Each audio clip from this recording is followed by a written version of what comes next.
राधे राधे। कैसे हैं आप लोग? ईश्वर कृपा से आप सब अच्छे होंगे। ईश्वर सब पे कृपा बनाए रखे, सबका कल्याण करें।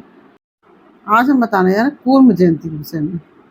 जो भगवान विष्णु के अनेकों अवतार हुए थे, जो उनमें से एक कूर्म अवतार भी है, जो कि भगवान विष्णु का दूसरा अवतार है।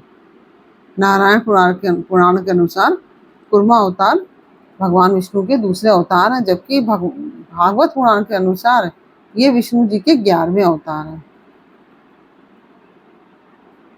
वैशाख के महीने में पूर्णमासी को कूर्म जयंती मनाई जाती है। जो वैशाख के महीने की जो कृष्ण पक्ष की जो प्रतिपदा होती है, उसमें कूर्म जयंती मनाई जाती है। ये पर्व इस बार 5 मई को शुक्रवार को है। देवताओं और दानवों के समुद्र मंथन में सहायता करने के लिए भगवान विष्णु ने कूर्म अवतार लिया था। इन्हें कच्छप अवतार भी कहा जाता है। समुद्र मंथन में कालकूट, विष, अमृत और माँ लक्ष्मी सहित 14 रत्नों की प्राप्ति हुई थी। और नारायण पुराण के अनुसार कूर्म अवतार भगवान विष्णु के दूसरे अवतार हैं, जबकि जबकि भागवत पुराण के अनुसार ये विष्णु जी के 11वें अवतार हैं। बैसाख के महीने में कूर्म जयंती मनाई जाती है। बैसाख मास की जो प्रतिपदा तिथि होती है, उसमें कृष्ण पक्ष की प्रतिपदा को कूर्म जयंती मनाई जाती है। जो इसको कच्छप अवतार भी कहते हैं, भगवान का कच्छप अवतार। भगवान ने कि ये बैसाख के महीने में मनाई जाती है।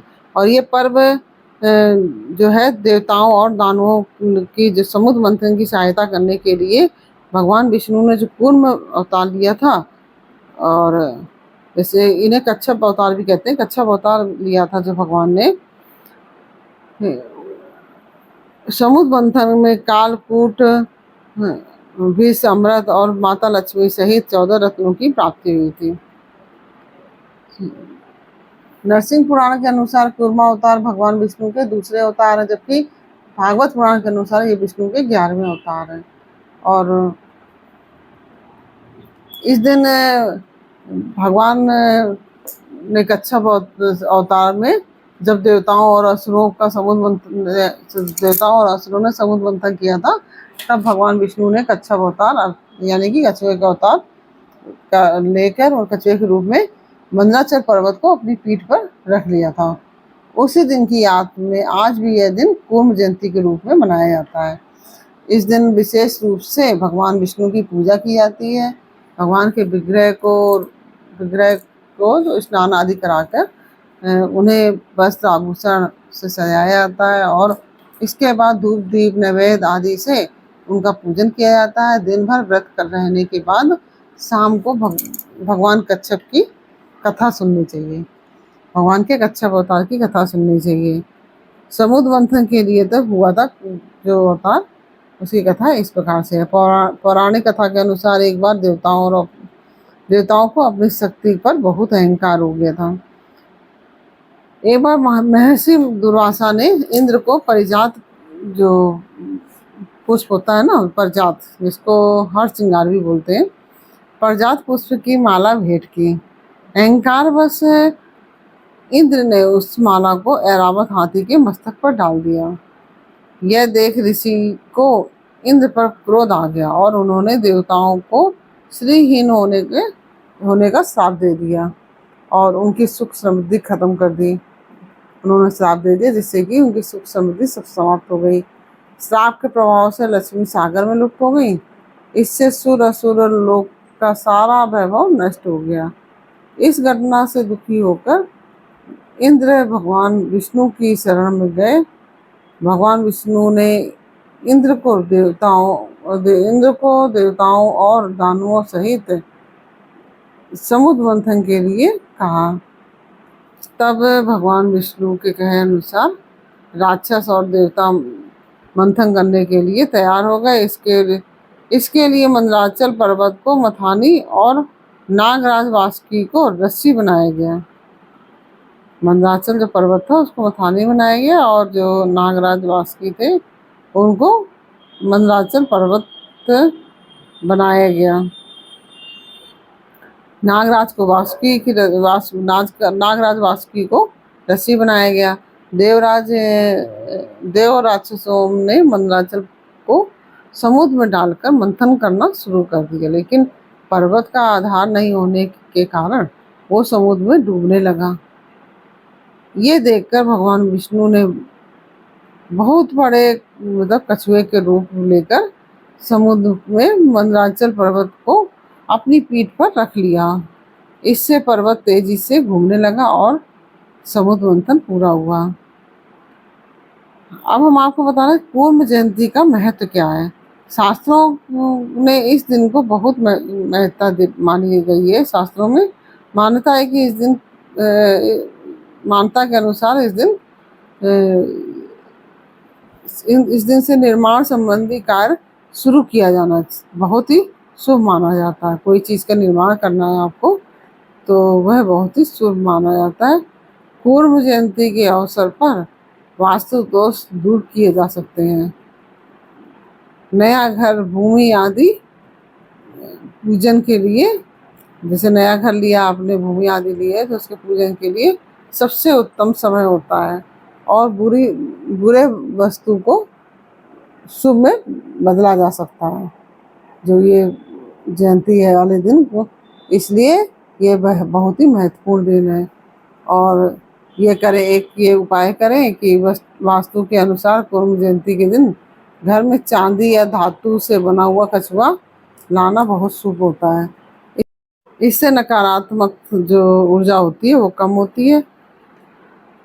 आप घर में उत्तर दिशा में कूर्म यंत्र भी रख सकते हैं एवं इसे बेडरूम में रखने की बजाय ड्राइंग रूम में रखें। जिस घर में धातु से बना हुआ कछुआ रहता है वहाँ कभी धन धान आदि की कमी नहीं रहती है।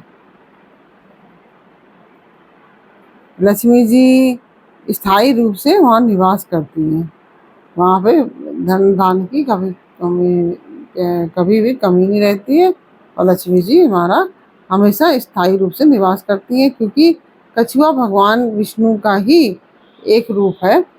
उन्होंने कच्छप रूप में ही अवतार लिया था। यह वैशाख की प्रतिपदा का दिन ही था, इसलिए तब से अब तक कूर्म जयंती इस दिन मनाई जाती है।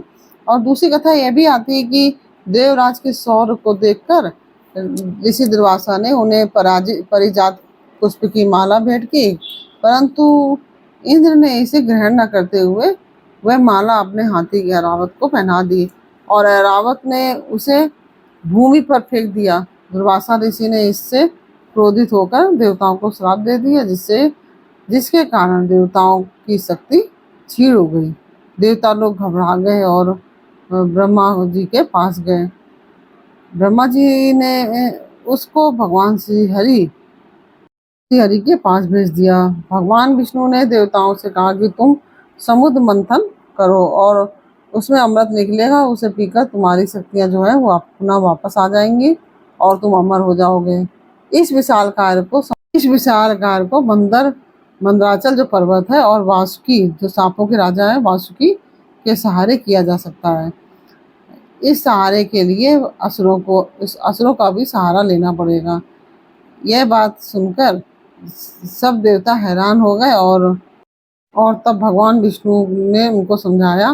भगवान विष्णु के पूछने पर असुर तैयार हो गए और अमृत के लालच में असुर सब तैयार हो गए कि हमें भी अमृत मिलेगा। समुद्र मंथन होने लगा। एक तरफ असुर थे, दूसरी तरफ देवता थे, लेकिन इस मंथन से जहर निकला जिससे घुटन होने लगी। सारी दुनिया पर खतरा आ गया, लेकिन भगवान महादेव ने इस जहर को पीकर अपने कंठ में रोक लिया तो वो नीलकंठ कहलाए। मंथन जारी रहा, लेकिन धीरे धीरे पर्वत डूबने लगा। तभी भगवान विष्णु ने कूर्म अवतार लिया, यानी कि कछुए का अवतार लेके कछुआ में अवतीर्ण हुए और अपनी पीठ पर पहाड़ को उठा लिया। कई एक समुद्र से रत्न निकले। अंत में धन्वंतरी अपने हाथों में अमृत कलश के साथ प्रकट हुए। इस प्रकार से भगवान का पूर्ण अवतार हुआ। यह कथा हमने आपको बताई और आशा है कि ये कथा आपको अच्छी लगी होगी। और आपको कैसी लगी हमें कमेंट बॉक्स में अवश्य बताइए। अच्छी लगी हो तो वीडियो को लाइक शेयर कीजिए और कमेंट में राधे राधे अवश्य लिखिए। फिर मिलते हैं आपसे अगले वीडियो में। तब तक के लिए राधे राधे।